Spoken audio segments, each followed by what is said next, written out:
Baik, saudara-saudara, kami ucapkan terima kasih kepada guru-guru yang sudah mengajar di kelompok masing-masing.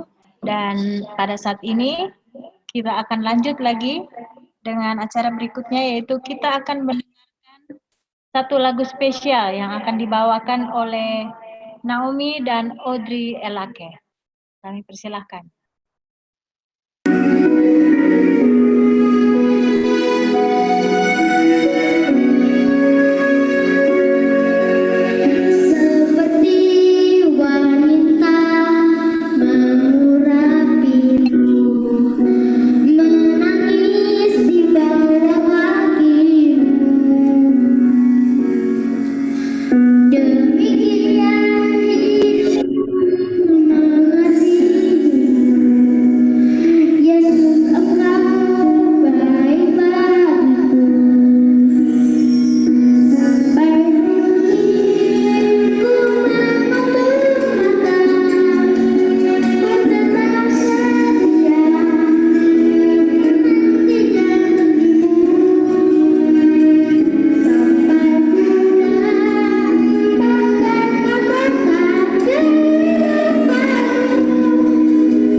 Kita ucapkan terima kasih kepada adik Audrey Elake yang sudah membawakan lagu yang begitu indah.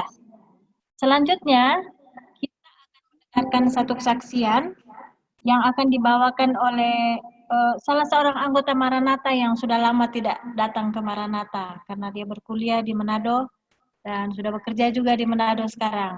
Kami persilahkan kepada adik kita Lina Nalim. Halo, selamat pagi, selamat sahabat. Saya ucap syukur kepada Tuhan karena puji Tuhan, perlindungan Tuhan kita masih rasakan sampai saat ini. Biarpun kita cuma berjumpa di Zoom, tetapi kita semua punya pengharapan bahwa Tuhan akan menghilangkan pandemik ini, biar corona cepat berlalu dan kita semua dapat berkumpul bersama-sama dan memuji dan memuliakan nama Tuhan. Nah, di kesempatan ini Lina mengucap syukur karena diberikan kesempatan untuk membawakan pelayanan perorangan. Ini kesempatan pertama saya selama saya ada di Win Club. Saya belum pernah membawakan pelayanan perorangan. Nah, semoga kesaksian saya bisa menguatkan iman kita semua dimanapun kita berada. Tapi sebelum itu saya mau kita semua berdoa. Kita berdoa. Bapa kami surga, terima kasih banyak Tuhan atas penyertaan karena kami masih merasakan pada kami, dan pada saat ini kami akan mendengarkan kesaksian kemenangan. Kayaknya Tuhan menuntun hamba untuk berkata-kata agar sesuai dengan kehendak. Ampuni kami Tuhan yang berdosa, hanya dalam Tuhan Yesus kami berdoa dan mengucap syukur kepada-Mu. Nah, terima kasih sudah diberikan kesempatan kepada saya. Saya mungkin hanya bisa memberikan kesaksian ini kepada teman-teman semua pada saat saya berkuliah di UNCLAP. Nah, kesaksian ini saya belum pernah berikan pada orang lain, cuma saya dan ortam saya yang tahu. Nah, pada saat itu saya kuliah di UNCLAP dan sebagai monitor di Edelweiss, asrama Edelweiss, dan saya mendapatkan orkam yang non-advent, karena kami satu orkam itu terdiri dari 5-6 orang. Nah, rata-rata kepala asrama memisahkan kami yang advent dan non-advent, agar kami dapat saling sharing. Nah, kemudian karena sudah terbiasa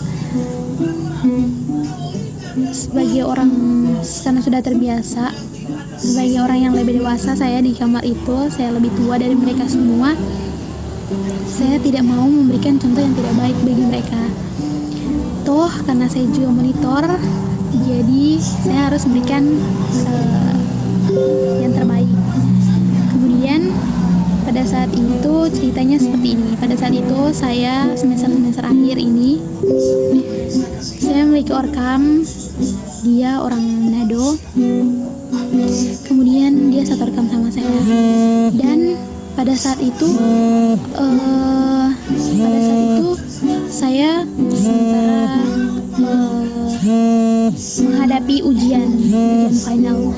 Nah, di mana saya membutuhkan pertolongan Tuhan.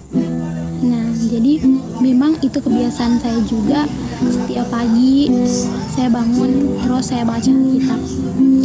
Karena kalau saya lakukan itu, hidup saya lebih indah, lebih terisi dan karena kuasa Tuhan itu sungguh luar biasa pada saat saya kuliah, sehingga sampai saat ini saya juga boleh selesai kuliah itu karena pertolongan Tuhan.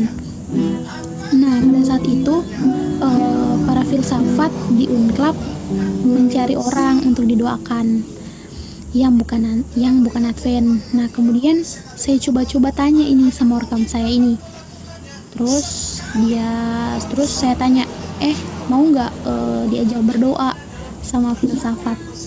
Terus pertama dia nggak mau, dia bilang, aduh nyanda, soalnya kita ada kelas kuat, nanti jam segini kita ada kelas, dia bilang begitu. Kemudian ya cuma kuat mau berdoa, kita bilang begitu dan pada dia Kong. Setelah dia bilang begitu ya, kita mau paksa tuh pada dia setelah kita coba ulang, dia bilang minyak kuat cuma berdoa kuat, kita bilang mau ajak anak Advent, kita bilang begitu dan terus dia masih nggak mau. Kemudian saya berpikir dan anak ini butuh didoakan. Jadi setiap kemudian kepala asrama juga menghimbau untuk mendoakan orkam masing-masing.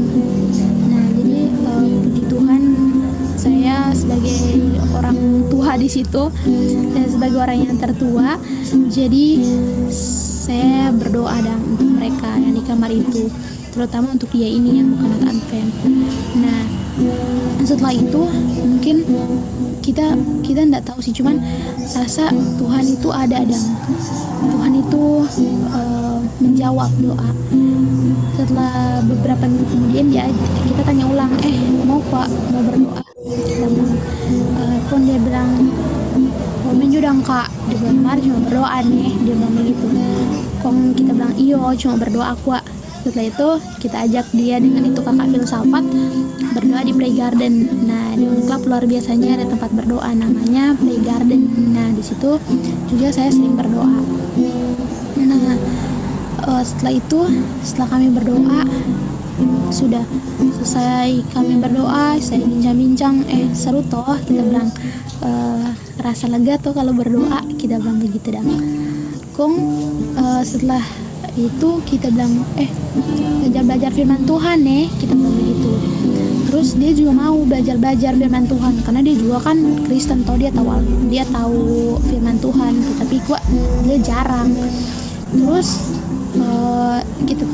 kita program ini gua sering jajak sering keluar dan nggak jadi asrama tidur, terus keluar tanpa izin. Nah di situ kita khawatir dan aduh kita takut ini anak ini so bergaul dengan teman-teman yang nggak bagus. Nah di situ kita berpikir aduh boleh juga nih anak ini diajak untuk berdoa begitu. Jadi puji Tuhan dia mau diajak berdoa. Nah setelah beberapa bulan dia ikut berdoa, tapi jarang sih, cuman dia ada pernah berdoa, kemudian dia nggak pernah lagi sih, jarang tidur di luar. Jadi kita tahu di anak ini berubah maksudnya sudah nggak terlalu seperti dulu lagi di hidup. Jadi kita rasa memang Tuhan itu sungguh luar biasa di dalam kehidupan kita semua, karena kalau kita mau datang kepada Tuhan pasti Tuhan kasih yang terbaik for kita semua. Jadi biarlah kesaksian ini walaupun tidak seberapa, tetapi dengan karakter kita atau perbuatan kita saja kita boleh membagikan kasih Tuhan, membagikan karakter Tuhan kepada orang-orang yang ada di sekitar kita ya. Biarpun kita tidak fasih dalam mengabarkan Injil, tetapi mungkin dengan perbuatan kita, dengan tingkah laku kita, atau kita mengajak dia cuma untuk berdoa, ataupun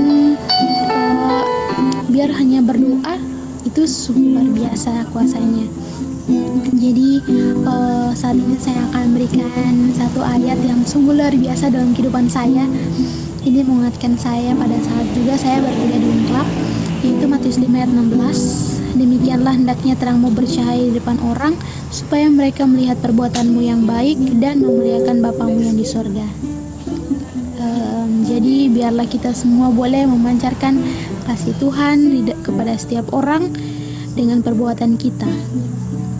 Biarpun kita hanya melakukan dalam hal kecil saja, tetapi jika kita melakukan dengan sungguh-sungguh dan berdoa kepada Tuhan, itu sangat luar biasa bagi Tuhan. Terima kasih banyak. Jemaat Maranatha, Tuhan berkati.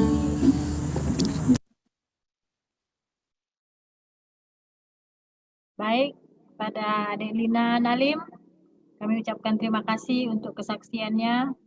Biarlah kita selalu ingat yang diberitakannya, dimanapun kita berada, kita bisa menjadi suatu cahaya.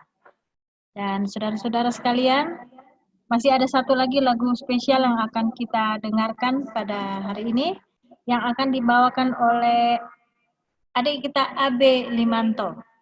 Kami persilahkan Abe.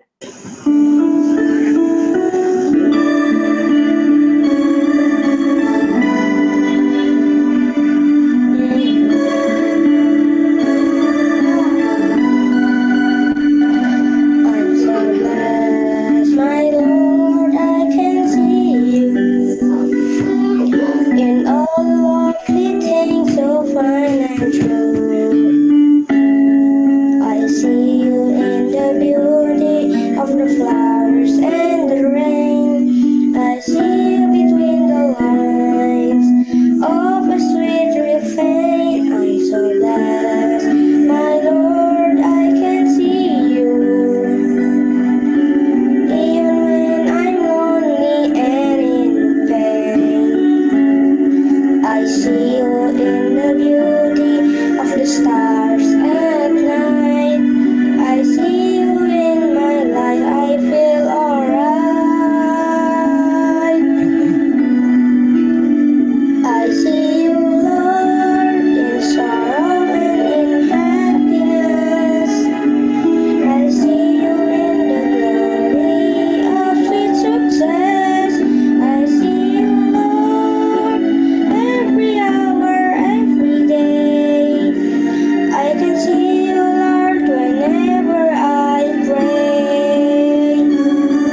like your love that never ends. I see you, Lord, in sorrow and in happiness. I see you in the glory of sweet success. I see you, Lord, every hour, every day. I can see you, Lord, whenever I pray. I see you, Lord, in sorrow and in happiness. I see you in the glory of sweet success. I see you, Lord, every hour, every day, Lord, whenever I pray. I see you, Lord, in sorrow and in happiness. I see you in the glory of sweet success.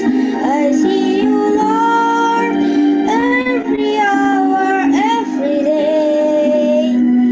I can see you, Lord, whenever I pray.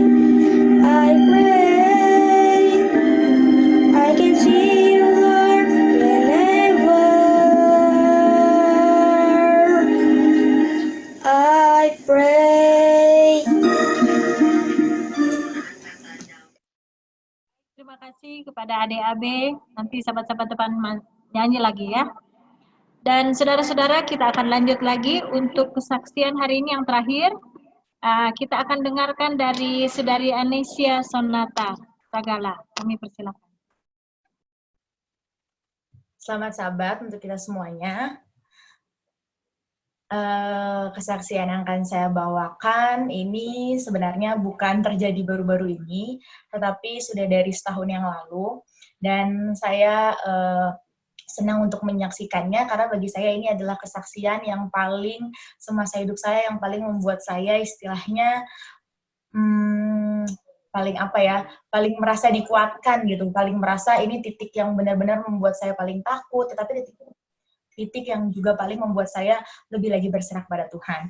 Jadi ceritanya ini sekitar tahun yang lalu, di bulan Agustus, entah mengapa dalam 3 hari itu badan saya udah terasa tidak enak, dan khususnya di daerah kakinya tuh kayak kram gitu kan, entah mengapa. Tapi saya masih paksain, masih ke kantor, terus besoknya juga saya masih ikut Zumba, yang loncat-loncat, dan bahkan besoknya saya setengah hari itu, dari pagi hingga sore, saya melakukan latihan yang banyak memakan waktu dengan duduk gitu. Nah, entah mengapa di hari Senin, saya sedang berjalan menuju ke kantor, turun dari stasiun busway, tapi kaki saya tiba-tiba tidak bisa digerakkan yang sebelah kiri. Di situ saya mulai merasa kantor, saya mulai ketakutan, tapi saya paksakan, saya bilang, enggak, saya pasti bisa gitu. Saya masih dalam nama Yesus, pokoknya saya bisa jalan nyampe kantor, jadi saya paksakan. Tetapi udah nyampe di gerbang kantor, benar-benar makin sakit. Saya mulai ketakutan, tapi saya pikir malu banget kalau saya harus di sini ketakutan berdiri-berdiri. Akhirnya saya minta tolong teman saya untuk menjemput di bawah, di lobi, dan saya diantar ke atas. Tapi di saat saya sudah nyampe ke atas, dan saya sudah duduk di kursi saya mau mencoba untuk berdiri, mengambil barang, saya sudah sama sekali tidak dapat berdiri. Jadi saya benar-benar dari perut sampai ke kaki itu tidak bisa bergerak sama sekali. Dan setiap saya gerak sedikit pun, perut saya gerakkan ke kanan atau ke kiri, saya menjerit sangat sakit. Dan di situ langsung satu kantor, khususnya satu tim, langsung membawa saya ke rumah sakit Jakarta, dengan ambulans. Pokoknya bisa dibilang sangat heboh gitu, karena saya sangat ngerasa kesakitan. Setiap saya diangkat, saya kesakitan. Saya digeser masuk ambulans pun saya kesakitan. Jadi benar-benar heboh, dan benar-benar tuh membuat saya kalau ingat tuh sangat takut gitu, karena saya shock, saya tidak bisa benar-benar bergerak. Dan sampai di rumah sakit ternyata benar, dokter bilang, oh kamu ini kena syaraf kejepit, dan ini sudah terjepitnya sudah benar-benar, jadi saraf yang kejepit itu keluar dan dia menggesek syaraf yang lain sehingga benar-benar sakit, dan ini udah benar-benar harus istilahnya dioperasi. Nah, kebetulan waktu itu udah ada zaman untuk operasi di laser, jadi nggak harus bedah bedah yang major tapi bedah minor aja, dan dia bilang ini harus segera dilakukan, kalau nggak kamu akan terus kesakitan gitu, mau makan obat painkiller juga tetap akan sakit. Akhirnya saya memberanikan diri untuk operasi, tapi entah mengapa pas sudah dijadwalkan besok untuk operasi, entah mengapa saya terbayang-bayang dengan operasi itu sangat mengerikan, dan saya takut, aduh gimana ya dong operasi, lolos nggak ya, selamat nggak ya. Jujur itu adalah hal yang paling menakutkan dalam hidup saya, karena saya tuh sebenarnya selain takut, saya bertanya-tanya, Tuhan kenapa ya, aku salah apa gitu, kenapa aku harus menghadapi hal seperti ini gitu, di saat aku benar-benar sungguh-sungguh melayani apa segala macam, ikut ini, tapi aku malah kena hal seperti ini. Jadi saya sepanjang mau operasi itu sebenarnya saya bertanya-tanya dan menyimpan juga rasa ketakutan. Akhirnya 1 jam sebelum operasi, pas saya udah mau dicek, dijemput, saya mau kamar mandi, entah mengapa, mungkin karena saya juga ketakutan, dan saya kebetulan tiba-tiba melihat darah saya sendiri, saya pingsan. Dan pas saya pingsan, saya melihat itu semua terasa gelap, dan orang tuh kayak ribut berteriak-teriak gitu di sekitar saya. Jadi saya kayak ngerasa, jadi gimana ya, kayak nge-fly gitu, tetapi saya masih sadar kalau saya tuh mau menggerakkan badan saya, tangan saya sama sekali tidak bisa. Disitulah saya makin takut dan juga merasa sesak nafas. Dokter pun datang, karena melihat kondisi saya sangat drop, akhirnya dia bilang, oh ya sudah, ini nggak bisa dioperasi hari ini, gitu, karena kondisinya sangat drop. Nah di situ pun saya masih berpikir, ya ampun, kenapa lagi sih, ini mau detik-detik mau operasi, kenapa saya malah seperti ini. Di situ saya masih saja berpikir, terus mencari alasan mengapa hal ini harus terjadi kepada saya. Tapi pada waktu malam hari, sebelum akhirnya saya tidur, saya mengingat satu ayat yang benar-benar dari dulunya menguatkan iman saya, dan ini saya sering sekali dengarkan, atau bahkan kita pun sering dengarkan. Saya akan bacakan dalam 1 Korintus 10 ayat 13. Dikatakan pencobaan-pencobaan yang kamu alami ialah pencobaan-pencobaan biasa yang tidak melebihi kekuatan manusia, sebab Allah setia, dan karena itu ia tidak akan membiarkan kamu dicobai melampaui kekuatanmu. Pada waktu kamu dicobai, ia akan memberikan kepadamu jalan keluar sehingga kamu dapat menanggungnya. Nah, di malam sebelum saya istirahat untuk besoknya akan melakukan operasi kembali, saya sadar, oh iya, selama ini saya tuh banyak mengandalkan kekuatan saya sendiri. Dan bahkan saya merasa kalau kok sulit banget, kenapa banget harus menghadapi seperti ini. Banyak pertanyaan yang saya pertanyakan dengan istilahnya saya mencoba untuk menjawab dengan kekuatan saya sendiri. Padahal firman Tuhan menerangkan sebenarnya pencobaan yang kita alami, kesulitan yang kita alami itu adalah pencobaan yang biasa. Dan walaupun itu hal yang biasa pun, Tuhan tidak akan membiarkan kita dicobai melampaui kekuatan kita, karena dia akan selalu memberikan jalan keluar, bahkan katanya dia akan menanggung apapun yang kita lewati. Jadi ayat ini membuat saya berpikir, ya Tuhan, selama ini saya terlalu banyak mempertanyakan segala hal yang terjadi dalam kehidupan saya. Bahkan saya selalu memakai kekuatan saya sendiri. Untuk itulah pada esok harinya ketika saya bangun, saya mulai mengubah mindset saya, pemikiran saya, bahwa saya mau serahin semuanya kepada Tuhan, dan apapun yang terjadi, saya mau serahkan semuanya biar Tuhan yang ambil campur tangan dan ambil alih. Dan benar pada waktu saya mau masuk ke ruangan operasi saat hari itu, yang tadinya saya takut, saya udah serahin, pas sudah mau masuk saya serahin diri saya bilang, Tuhan, pokoknya aku mau serahin kepadamu, apapun yang terjadi, mampukan aku untuk melewatinya bersama-sama dengan Kau. Dan puji Tuhan, seperti yang Anda lihat sekarang, sampai hari ini saya sehat selalu, dan hal itu membuat saya lebih lagi mengingatkan saya selalu bahwa apapun yang saya mau alami, saya mau menyerahkannya kepada Tuhan, karena tidak ada pencobaan yang datang kepada kita di luar batas kemampuan kita. Jadi di saat itu datang, sudah pastinya kita bisa dapat melewati pencobaan itu. Kiranya kesaksian saya ini dapat menguatkan iman kepercayaan kita. Selamat sabar dan Tuhan memberkati. Baik, terima kasih Saudari Anesya atas kesaksiannya yang begitu indah, yang bisa menguatkan kita semua. Kita akan segera masuk ke dalam sesi khotbah, tapi sebelumnya kita akan mendengarkan ayat inti khotbah dalam 2 Korintus 1 ayat 2. 2 Korintus 1 ayat 2.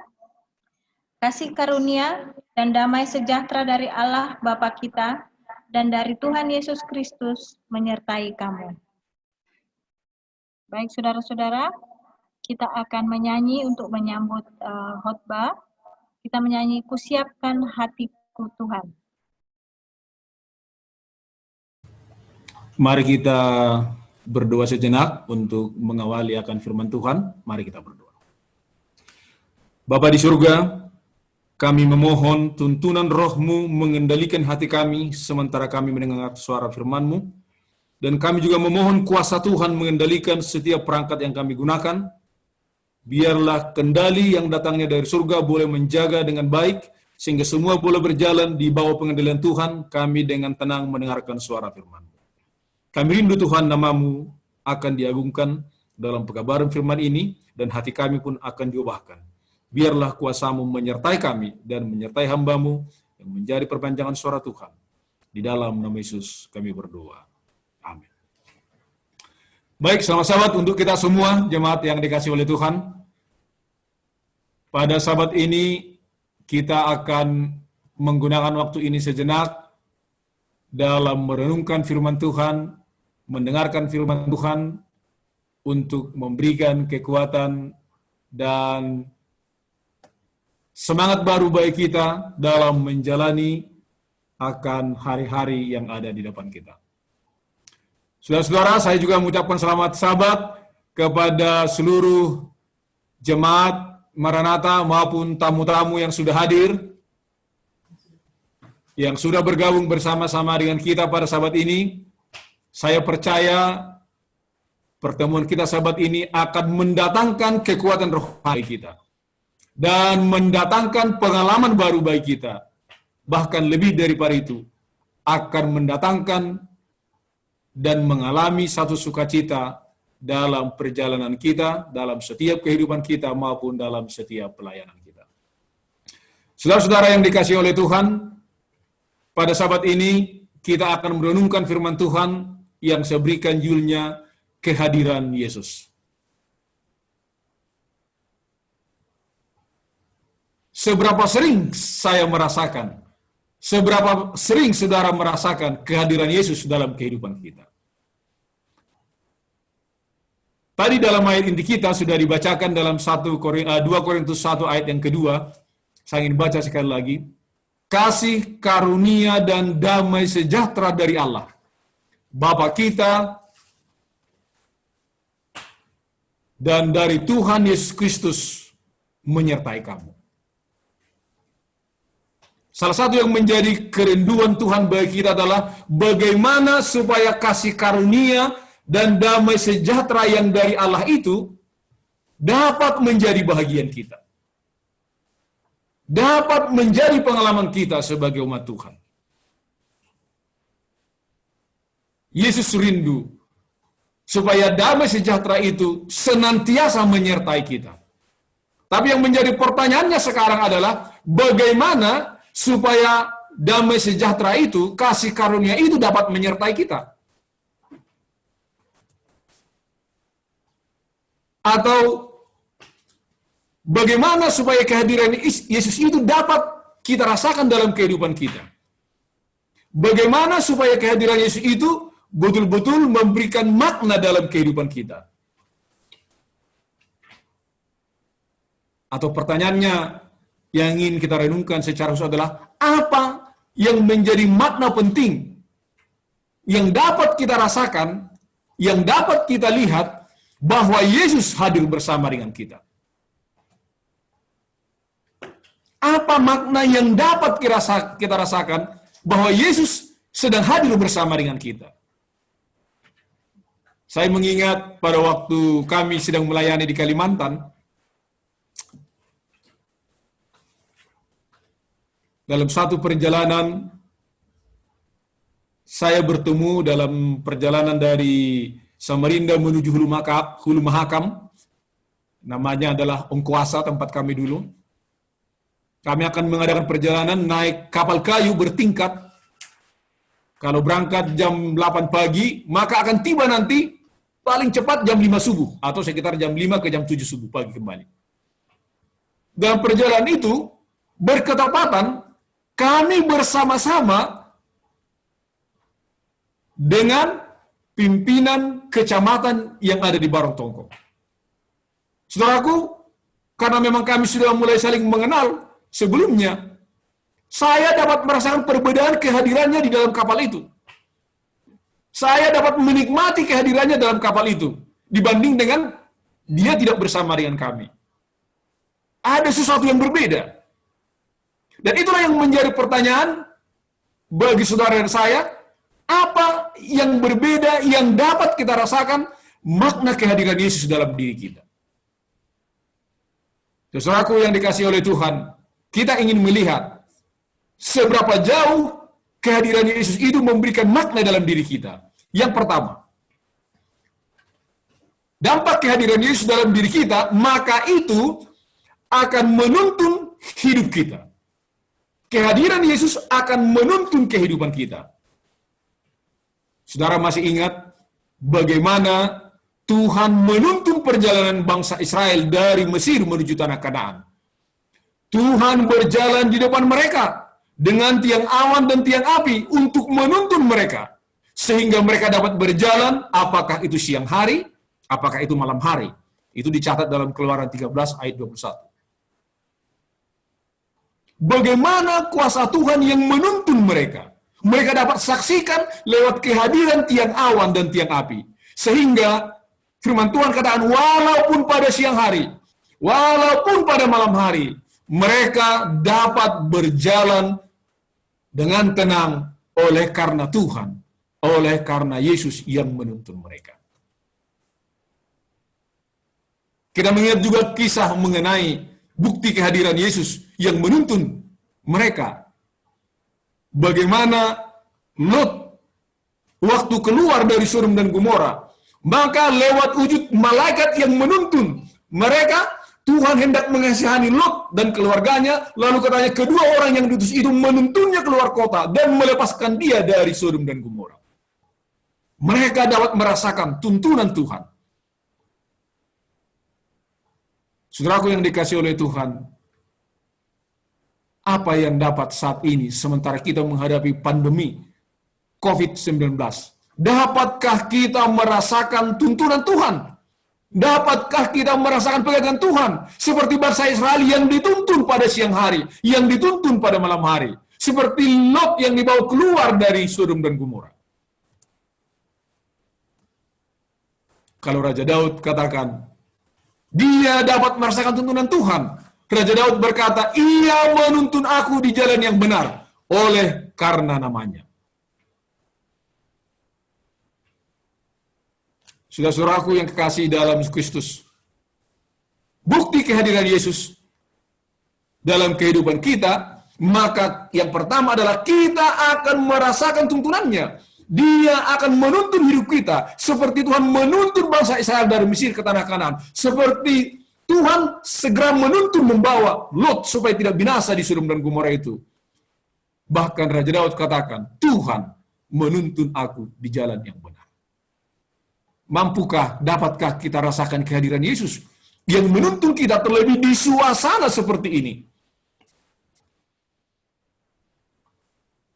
Firman Tuhan justru berkata, bahkan di suasana sulit yang kita hadapi, sebenarnya adalah kesempatan bagi umat Tuhan untuk merasakan tuntunan dan pegangan tangan Tuhan yang akan membawa kita dalam perjalanan kehidupan kita. Inilah bukti pertama kehadiran Yesus, yaitu Dia akan menuntun hidup kita. Oleh sebab itu, saudaraku, kita perlu selalu berdoa senantiasa supaya tuntunan itu dapat kita rasakan dalam kehidupan kita. Kita perlu berdoa setiap waktu supaya jamahan Tuhan itu, tuntunan Tuhan itu, apakah siang dan malam, apakah masa pandemi atau tidak, kita dapat merasakan kuasa Tuhan yang mengendalikan dan sedang menyertai kita. Tapi saya percaya selalu umat Tuhan, secara khusus yang ada di Marata ini, saya selalu berdoa, Tuhan, saya katakan, kami percaya jangan sampai ada umat-Mu yang ada kami layani mengalami pandemi ini. Puji Tuhan, sampai hari ini saya melihat semua berjalan dengan baik. Semua umat Tuhan di bawah pengendalian Tuhan. Semua umat Tuhan berada di bawah pengawasan Tuhan. Semua umat Tuhan berada dalam zona keselamatan yang telah Tuhan siapkan.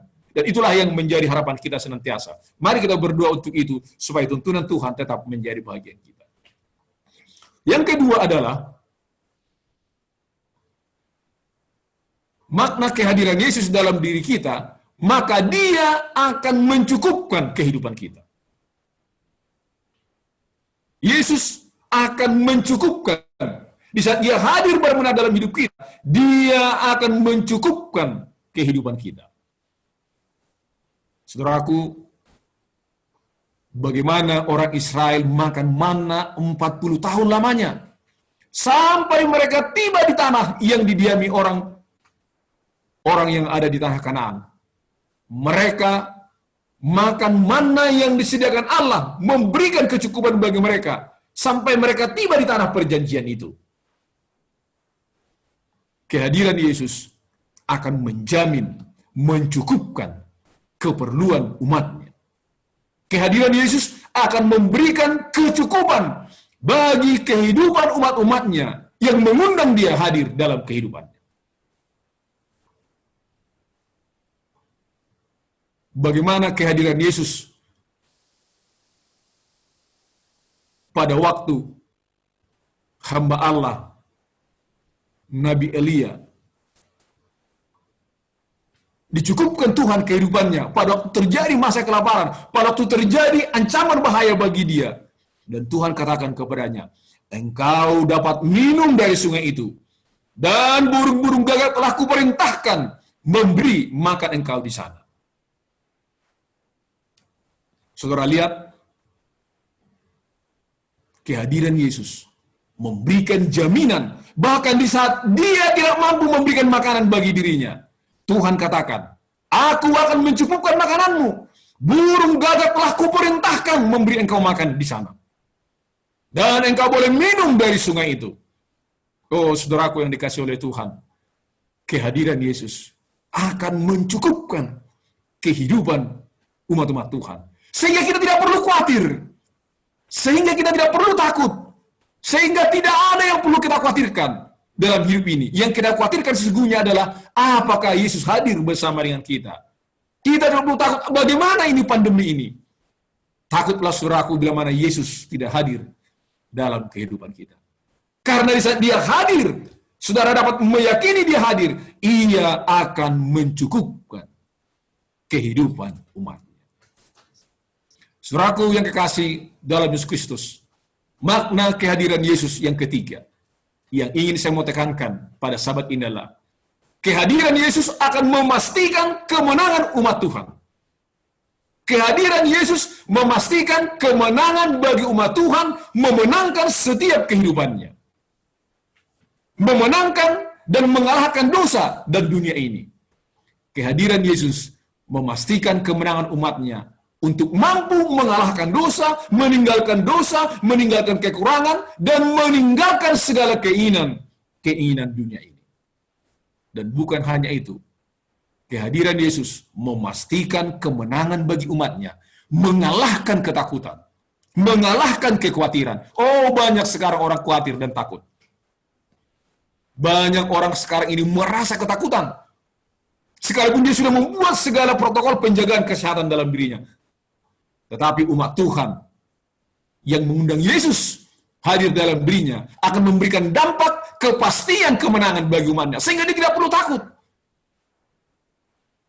Ketakutan, kekhawatiran tidak akan mampu mengusik umat Tuhan. Tapi justru ketakutan, kekhawatiran yang ada itu, atau COVID-19 yang ada ini, akan melihat, umat Tuhan akan mampu melihat bagaimana kemenangan yang Tuhan janjikan bagi umatnya.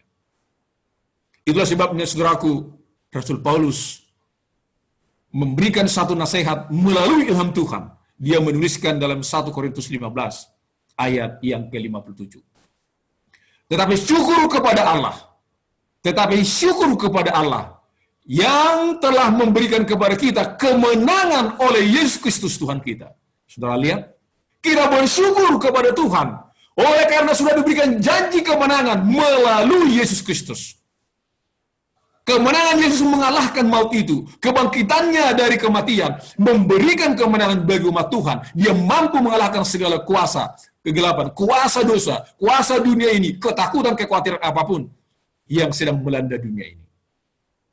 Oleh sebab itulah Paulus mengingatkan umat Tuhan supaya kita bersyukur kepada Tuhan bahwa Ia telah memberikan kepada kita kemenangan oleh Yesus Kristus Tuhan kita. Oleh sebab itulah dalam 1 Yohanes pasal 5 ayat 4 katakan, sebab semua yang lahir dari Allah mengalahkan dunia, dan inilah kemenangan yang mengalahkan dunia, yaitu iman kita. Di saat kita mengimani, menyadari, kita beriman bahwa Yesus selalu hadir dalam diri kita, kita akan mampu mengalahkan segala ketakutan, segala kekhawatiran, bahkan penarikan dunia ini.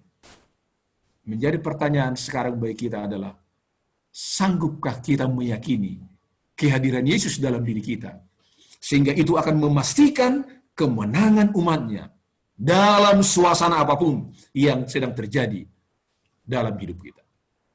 Pastikan Yesus hadir bersama-sama dengan kita. Yang ketiga, dampak kehadiran Yesus. Yang keempat adalah kehadiran Yesus akan mengubah karakter kita.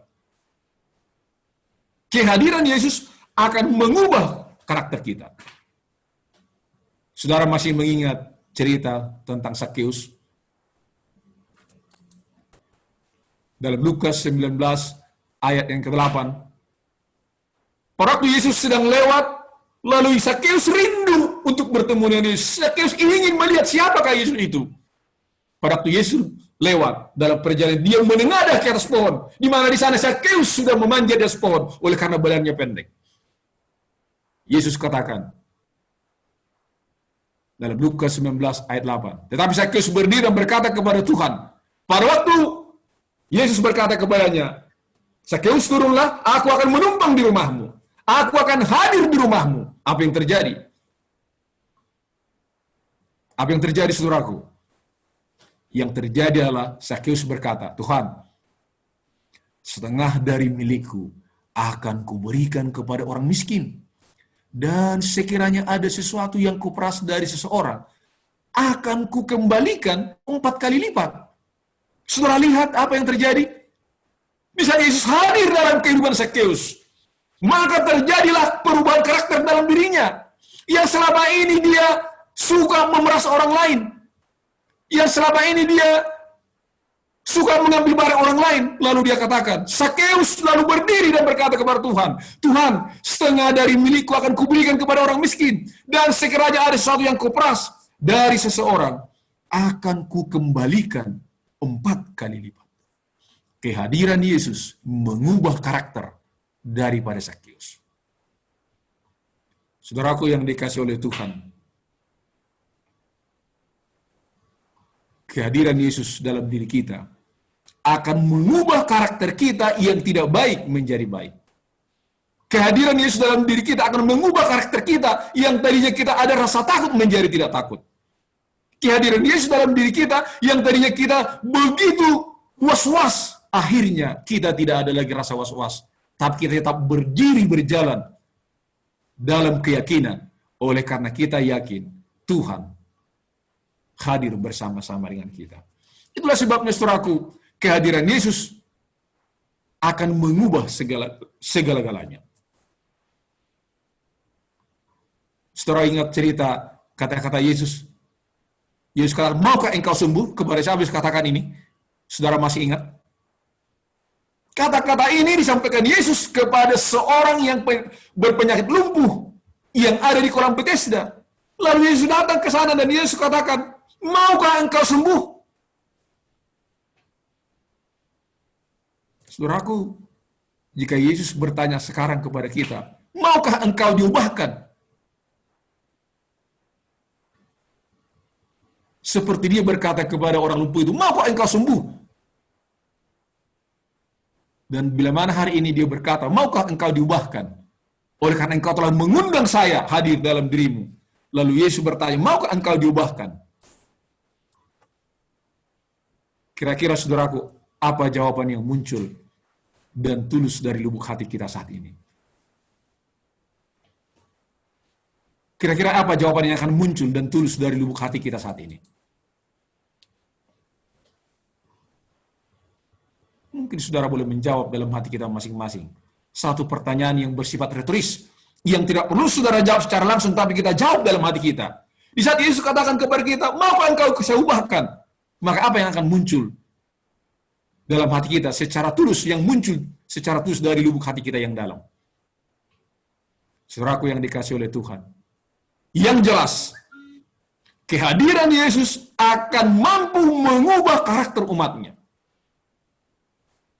Tapi bagaimana ini bisa terjadi? Bagaimana hal ini supaya menjadi pengalaman kita, sehingga kehadirannya benar-benar mengubah hidup kita. Tidak sekedar kita berdoa dia hadir, tapi tidak ada yang terjadi. Kehadiran Yesus memastikan perubahan dalam sikap kita, dalam karakter kita kepada Tuhan. Tapi bagaimana ini supaya ini bisa terjadi?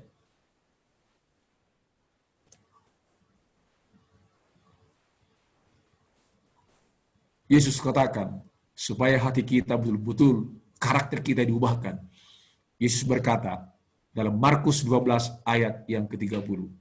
Kasihilah Tuhan Allahmu dengan segenap hatimu, dengan segenap jiwamu, dan dengan segenap akal budimu.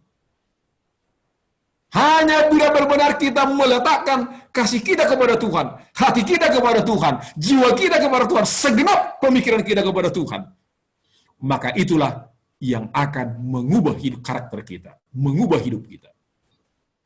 Sehingga dengan demikian, kita dapat merasakan perubahan di dalam diri kita. Saudaraku yang dikasihi oleh Tuhan, saudara-saudaraku yang diberkati oleh Tuhan, saudara-saudaraku, umat-umat Tuhan, para tamu yang disertai oleh Tuhan, saya ingin ulangi sekali lagi, ada 4 hal bukti kehadiran Yesus yang akan kita rasakan. Di saat dia hadir pasti akan terjadi hal ini. Dia akan menuntun hidup kita. Seperti dia menuntun perjalanan bangsa Israel. Dia akan menuntun perjalanan kita juga menuju tanah Kanaan semawi itu. Kita akan tiba di tanah Kanaan semawi itu. Dia akan mencukupkan kehidupan kita. Yang kedua. Dan Tuhan katakan, aku akan mengutus burung gagak untuk membawa makanan bagimu. Di saat kita tidak mampu lagi berbuat sesuatu, tapi di saat kita meyakini kita bersama dengan Yesus, dia akan mampu, dia akan dapat bahkan mengutus burung sekalipun memberi kita makan. Kehadiran Yesus yang ketiga memastikan kemenangan kita sebagai umat Tuhan. Kehadiran Yesus memastikan kemenangan bagi umat Tuhan mengalahkan dosa, mengalahkan dunia ini, mengalahkan penarikan dunia ini, bahkan mengalahkan segala kekhawatiran dalam kehidupan kita. Yang terakhir tadi, kehadiran Yesus akan mengubah karakter kita. Sehingga di saat Yesus hadir, maka secara otomatis Nikodemus berkata, Tuhan, akan kukembalikan setengah dari hartaku akan kubagikan bagi orang miskin. Dan bila mana ada yang kuperas akan kukembalikan 4 kali lipat. Maka berubah total hidupnya, karakternya di dalam Tuhan. Menjadi pertanyaan sekarang adalah, kalau begitu, mengapa kita tidak mengundang Yesus dalam hidup kita? Itulah pertanyaan penting yang selalu kita harus tanyakan dalam diri kita. Atau mungkin, biarlah kita tetap mengundang Yesus hadir dalam hidup kita. Atau biarlah kita tetap mengundang kehadirannya dalam kehidupan kita.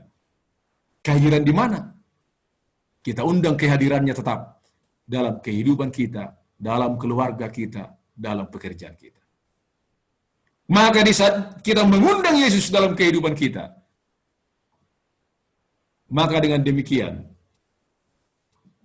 saudaraku yang dikasihi oleh Tuhan, benar-benar kehadiran Yesus itu akan memberikan dampak, memberikan pengaruh yang dapat kita rasakan seperti pengalaman umat Tuhan yang barusan kita dengarkan tadi. Pertanyaannya adalah, yang terakhir adalah, seberapa jauhkah kita dapat merasakan, seberapa jauhkah kita dapat melihat, menyaksikan kehadiran Yesus dalam diri kita? Saudara dan saya yang bisa menjawabnya. Oleh sebab itu, kerinduan Yesus bagi kita, ayat inti kita tadi adalah, Ia mau supaya disebutkan kasih karunia dan damai sejahtera yang dari Allah Bapa kita dan dari Tuhan Yesus Kristus menyertai kamu. Itulah kerinduannya. Sehingga kehadiran Yesus itu betul-betul memberikan kedamaian, ketenangan, walaupun terjadi pandemi saat ini. Tapi kehadiran Yesus tetap memberikan kedamaian bagi umatnya. Umatnya yang dikasihinya. Karena itulah yang menjadi kerinduan Tuhan. Saudaraku yang dikasihi oleh Tuhan, mari yakinkan diri kita. Mungkin selama ini kita tidak merasakan kehadiran Yesus, mari kita mengundangnya. Undanglah, inilah saatnya kita benar-benar mengundang kehadiran Yesus. Dan kalau kita sudah mengundang kehadirannya selama ini dan kita sudah mulai rasakan dan kita sudah rasakan, mari kita tetap mempertahankan kehadirannya. Sehingga janji firman Tuhan itu, kasih karunia yang dari Yesus, damai sejahtera yang dari Yesus akan benar-benar senantiasa menyertai kita di tengah pandemi yang sedang kita hadapi saat ini. Saya percaya, kiranya Tuhan akan senantiasa memberkati kita, dan biarlah senantiasa keselamatan yang dari Tuhan akan memberkati, menyertai, dan memelihara umat Tuhan adalah doa dan harapan saya. Tuhan memberkati. Amin. Amin. Kita ucapkan amin atas khotbah yang barusan kita dengar dari gembala kita. Kita akan menutup acara kita. Kita akan sama-sama menyanyi dari lagu Sion nomor 435. Jalan serta Yesus selalu sejahtera.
Baik, mari kita berdoa. Ya Tuhan, Bapa kami di surga,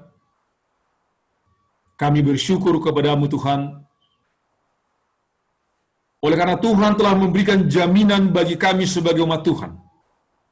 Di saat Engkau hadir dalam kehidupan kami, sesungguhnya kami tidak ada yang perlu kami khawatirkan. Sesungguhnya tidak ada yang perlu kami khawatirkan. Tidak ada yang perlu kami takutkan. Oleh sebab itu Tuhan, kami mau senantiasa mengundang Engkau hadir dalam kehidupan kami. Sehingga benar-benar kehadiran Yesus dapat kami rasakan, dapat memberikan dampak yang mengangkat iman kami, menyaksikan kuasa Tuhan, perlindungan Tuhan, tangan Tuhan yang selalu menyertai, memelihara, dan menjamin kehidupan kami. Oleh sebab itu ya Bapa, kami memohon dengan penuh kerendahan hati. Biarlah Tuhan Roh-Mu memeteraikan firman-Mu itu dalam hati kami.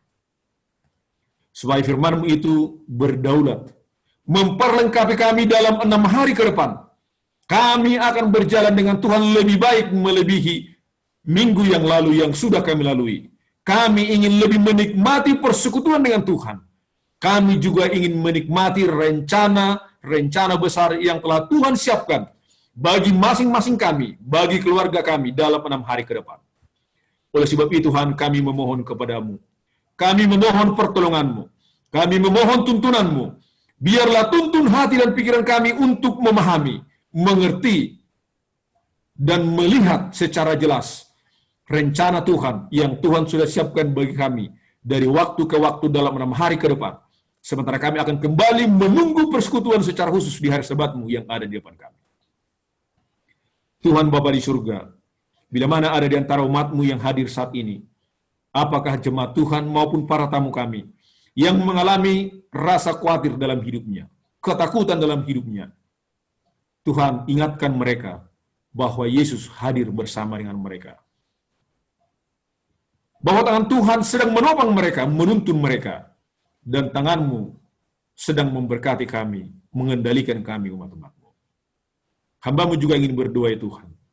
Bila mana ada umat Tuhan yang mengalami pergumulan, mengalami tantangan dalam kehidupannya, apakah dalam kehidupan pribadinya, apakah itu Tuhan dalam kehidupan keluarganya, apakah itu Tuhan dalam kehidupan anak-anaknya, Tuhan Bapa di surga, hamba-Mu berdoa. Kiranya tangan-Mu yang penuh kuasa itu akan menopang mereka, meyakinkan mereka kuasa Tuhan terlalu kuat untuk memberikan kemenangan, memberikan kesanggupan bagi mereka melewati setiap tantangan dan kesulitan itu. Biarlah Tuhan kami diingatkan dan disadarkan, terlalu besar kemenangan yang Engkau janjikan bagi kami. Dan biarlah janji kemenangan itu akan menjadi ingatan bagi kami, nasihat bagi kami, supaya kami boleh bersuka cita dalam kehidupan kami. Bila mana ada di antara umat-Mu sahabat ini Tuhan yang berada dalam keadaan kurang sehat, hamba-Mu berdoa ya Tuhan, oleh kuasa nama-Mu Yesus Kristus dari Nazaret itu, dan oleh bilur-bilur-Mu Tuhan, Engkau tahirkan mereka. Biarlah kuasa nama-Mu memberikan pemulihan kesehatan bagi umat Tuhan yang mendengarkan firman-Mu, maupun bagi tamu-tamu kami yang ikut bergabung mendengarkan firman-Mu. Engkau jamah tubuh mereka Tuhan. Hadirkanlah kuasa pemulihan, mulai dari ujung kepala sampai ke ujung kaki mereka. Biarlah kesehatan, kekuatan dari surga mengalir bagi tubuh mereka, supaya mereka pun boleh berkata kepada Tuhan, benar, Engkau adalah Allah kami, Allah yang akan kami sembah siang dan malam dalam kehidupan kami. Hamba-Mu juga ingin berdoa ya Tuhan, bagi umat-umat Tuhan, secara khusus, yang sudah melayani sahabat ini, apakah melalui pemimpin acara, kesaksian, lagu pujian, doa, biarlah Tuhan kasih karunia-Mu memberkati pelayanan mereka. Dan secara khusus juga hamba-Mu berdoa, baru saja 1 hari yang lalu, salah seorang umat Tuhan berulang tahun, Dr. Agnes. Biarlah Tuhan Engkau berkati dia, tambahkan kesehatan kekuatan, tambahkan pemeliharaan-Mu baginya. Biarlah dalam setiap pelayanannya di rumah sakit, kuasa Tuhan akan membungkus dia. Di tengah-tengah keluarganya, tangan-Mu tetap akan menopang dia. Jadikan dia menjadi istri yang dapat bersukacita di tengah-tengah keluarga. Jadikan dia menjadi ibu yang dapat membawa kebahagiaan bagi keluarganya. Bahkan jadikan dia menjadi seorang umat Tuhan yang senantiasa menyaksikan kuasa dan kebesaran. Tambahkanlah iman yang teguh senantiasa dalam kehidupan. Kami juga ingin berdoa Tuhan secara khusus bagi umat-umat Tuhan yang lanjut usia. Hamba-Mu Pendeta Sringoringo dan Ibu. Hamba-Mu Opa Sera. Hamba-Mu Oma Deborah. Tambahkan Tuhan tetap kekuatan. Tambahkan Tuhan kesehatan bagi mereka. Tambahkan Tuhan sukacita di masa tua mereka. Biarlah tetap mereka menyaksikan pertolongan Tuhan, jaminan Tuhan, pemeliharaan Tuhan bagi mereka. Oh Bapa di surga, hamba-Mu ingin berdoa bagi seluruh umat-Mu dan seluruh tamu-tamu yang ikut sedang melipat tangan dan berdoa kepadamu. Oh Tuhan Bapa di surga, biarlah sinar kemuliaan Tuhan akan mengalir dalam kehidupan mereka. Biarlah keselamatan yang dari Tuhan akan melindungi mereka siang dan malam. Dari saat hamba-Mu mengangkat tangan, memberikan janji berkat yang Engkau pesankan, biarlah Tuhan, tangan-Mu diangkat, memberkati mereka dimanapun mereka hari ini berada. Tuhan memberkati engkau dan melindungi engkau. Tuhan menyinari engkau dengan wajah-Nya dan memberi engkau kasih karunia. Tuhan menghadapkan wajah-Nya kepadamu dan memberi engkau damai sejahtera. Biarlah janji firman Tuhan ini lewat persekutuan Allah Bapa, Yesus Kristus dan Roh Kudus memberkati umat Tuhan dari hari ini sampai selama-lamanya. Di dalam nama Yesus kami berdoa dan mengucap syukur. Amin.